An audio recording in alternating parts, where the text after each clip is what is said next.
Obed bo'lib ketdi. Nechigacha uxlamoqchisan? Qiz bola ham shunaqa uxlaydimi? Soatga qaramading. Oy, soat endi 8 bo'pti-ku. 8 bo'pti. Hamma ishni bitta o'zim qilaman. Qiz tug'mayman o'liya. Boshim og'riyapti, ozgina yoting. Qachon qaramasa boshi og'riydi. Yerga tekkan boshing og'riyotgan bo'lsa. Tezroq turmushga chiqsam mazza qilib yashirdim. Durdona!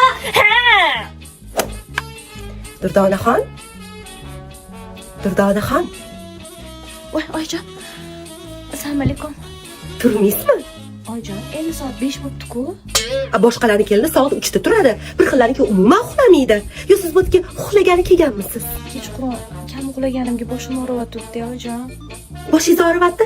Menga qarang, sog'misiz o'zi? Qachon qarasa boshingiz og'rigani og'rigan. Men balo biroq keyin olib qo'ydimmi?